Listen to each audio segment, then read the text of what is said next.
Aprender a vivir con la ausencia. Conversaciones sobre el duelo. Con Ruth García, Paco Sánchez y Mireia Rosique.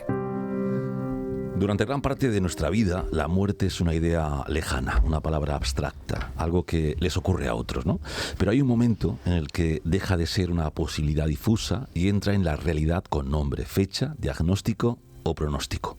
Cuando al final de la propia vida se vuelve consciente, no solo aparece el miedo a morir, aparece también un duelo profundo por todo lo que no será.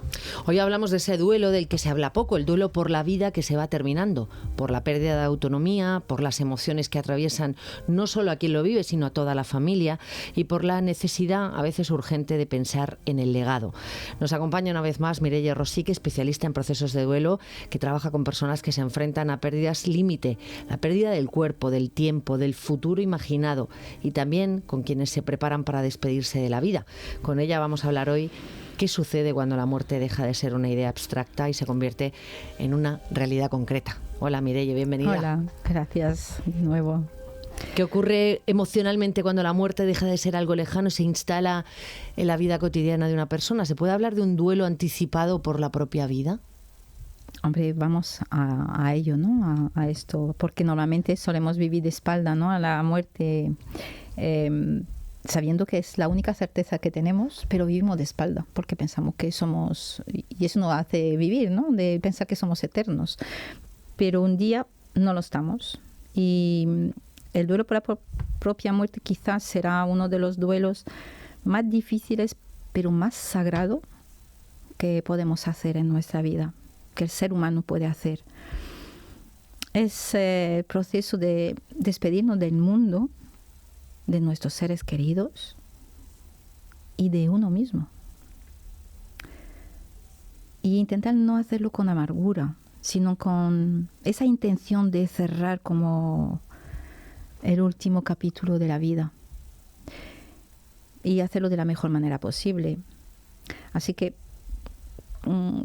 como tú bien dices, cómo hacer para afrontar nuestra muerte de la forma más serena. Serena. Mireia, en muchas ocasiones es un diagnóstico, ¿no? El que pone palabras y pone punto y final a nuestra vida. No una fecha concreta, pero sí, en muchas ocasiones, en según qué enfermedades, nos dicen aquello de tienes los días contados. ¿Qué tipo de sacudida produce ese momento? Claro. Ocurre con el diagnóstico que nos confronta con la propia fragilidad del cuerpo, con nuestra impermanencia, ¿no? Directamente y nos quita así ese velo de omnipotencia que tenemos los seres humanos frente a la vida, ¿no? De decir yo puedo ir con todo. Y de repente pues nos encontramos como estoy viendo al final del camino y qué cerca está. Y es un recorrido, efectivamente que es un recorrido, va a ser un proceso, que no es algo que hombre, cuando te mueres de un accidente, de algo que no esperamos, pero cuando llegamos a final de vida de una forma consciente, y es mi sueño, ¿no? De decir, quiero llegar así, yo personalmente. Pero cuando el cuerpo deja de ser el sostén de quienes somos, para empezar a salir al exterior, el ser, quienes somos de verdad, desde la fragilidad, desde la vulnerabilidad y desde la compasión y desde el entendimiento, desde la comprensión de nuestra vida y de mirar ese legado que tú decías, ¿no? ¿Qué dejamos aquí, en realidad? ¿Qué dejamos? Si es que quiero dejarlo, es que no me quiero ir, nadie se quiere ir. Yo tengo mi madre de 92 años y dice ella, no me quiero morir. Digo, sé que tengo que morirme, pero yo no quiero. Vale. Y es normal que aparezcan esas emociones contradictorias, ¿no? La rabia, el miedo, la negación. Claro. Y no se puede negar ninguna de esas emociones. Es que no le podemos decir a una persona que está en su final de vida, no tenga miedo. Pues claro que es normal tener miedo, porque vamos hacia lo desconocido. El ser humano frente a algo que desconoce y que no controla, pues claro que da miedo. Lo que podemos hacer es nombrar el miedo.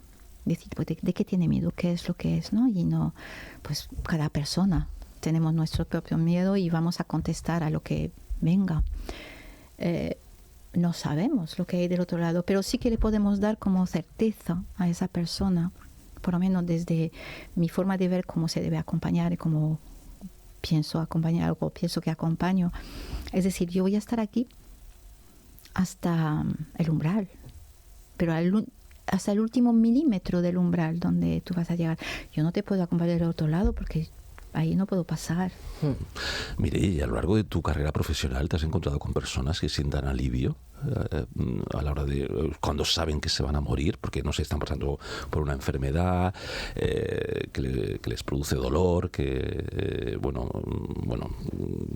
que les pone en un lugar bastante complicado, que digan, me quiero morir. El me quiero morir rara vez se dice de esta forma tan explícita, aunque que algunos sí, ¿no? De estas personas que deciden, ¿no? Pero ese sería otro tema. Porque las personas que, por ejemplo, piden la eutanasia, me estoy metiendo en otro tema. Sí. Perdona. No pasa nada. ¿Tienen que hacer duelo también? ¿O hacen duelo? ¿O se preparan para ese momento?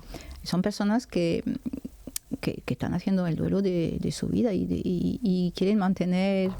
Eso tiene que ver con ese es otro tema un poco diferente, pero es que tiene que ver con la dignidad de la persona, y cada uno tenemos que consideramos cada uno de nosotros que es la dignidad de nuestra vida. Pues cada uno lo va a tener a su manera, y eso no se puede juzgar, no se debe juzgar, no se puede juzgar, es totalmente personal. La dignidad de cómo quiero morir.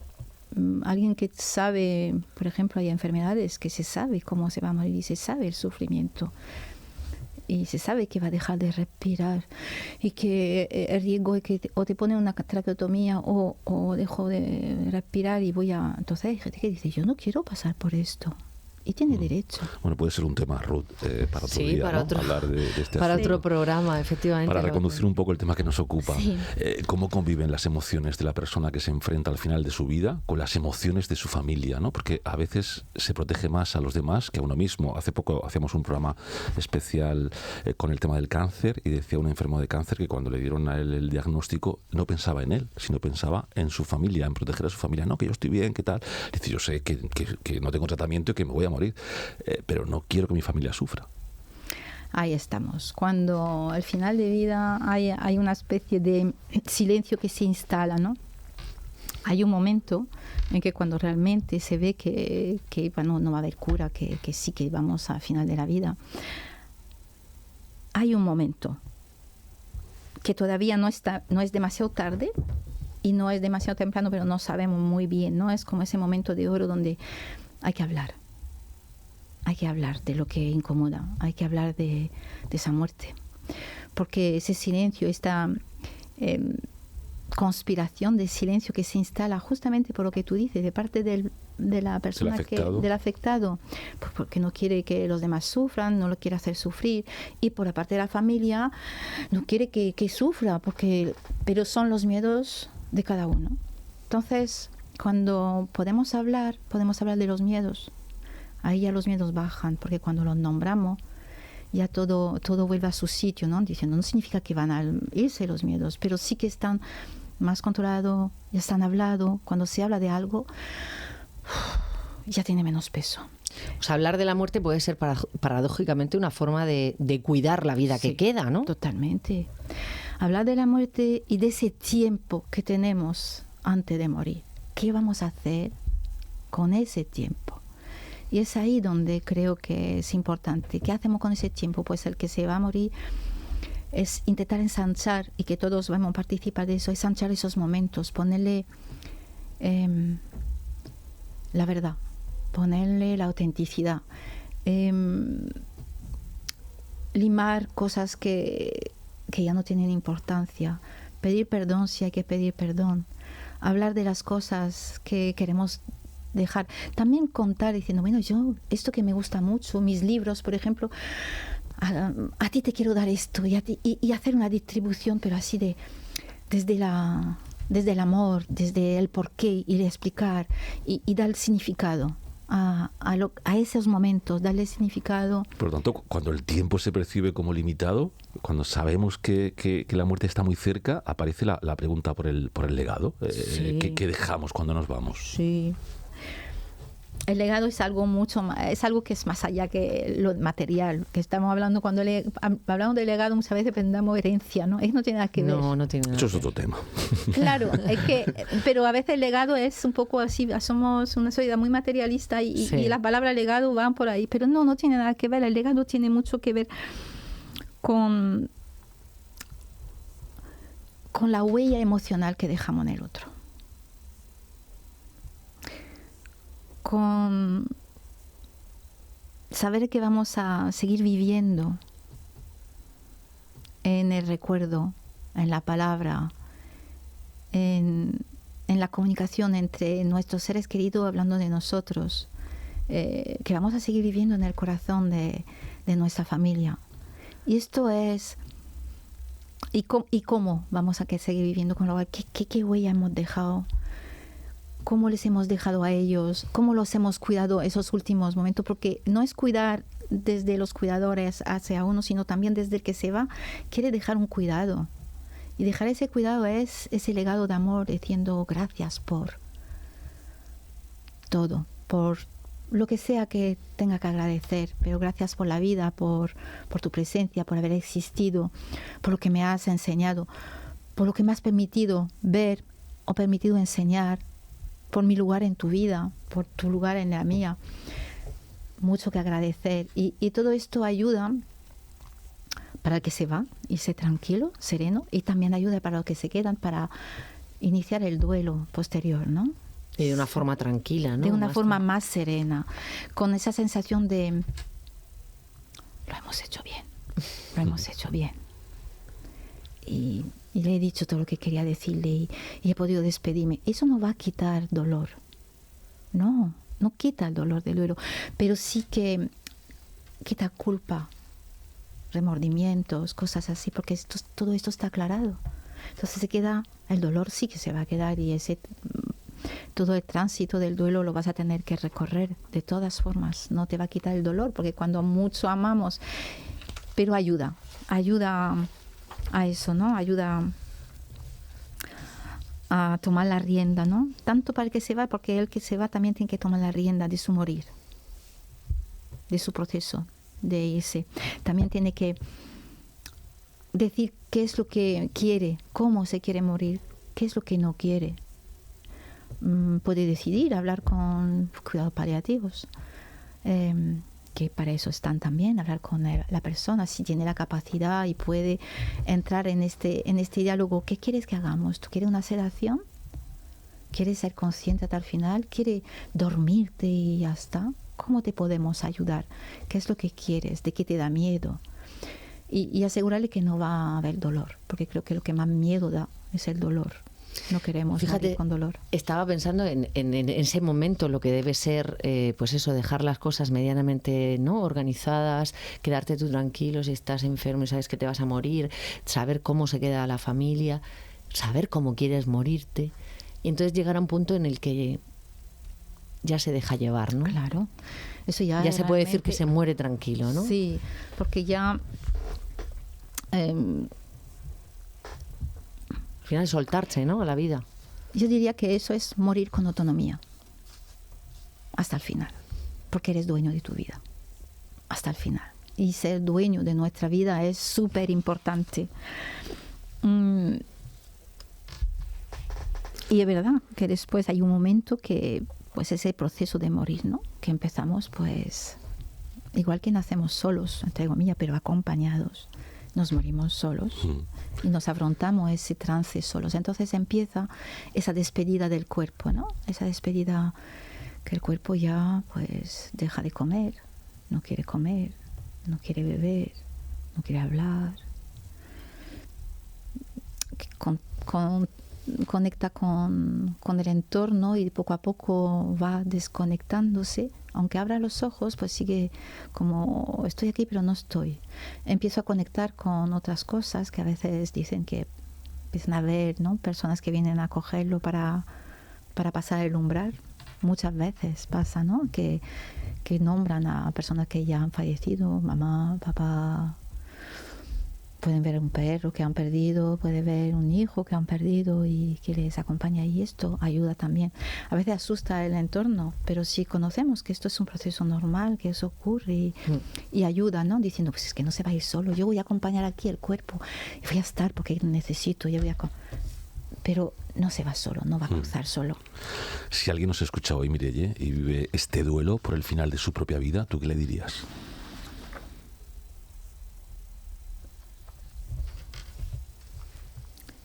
¿Qué le diría? ¿Cómo te dirigirías a esa persona? Que gracias por la confianza, para empezar, y sobre todo transmitirle, mientras que escuche, tranquilidad, presencia de verdad, de esta que se siente con los ojos cerrados, de esta que dice, estoy aquí, no te voy a abandonar, tenlo claro que estoy. Y decirle que vamos a respetar su dignidad hasta su último soplo,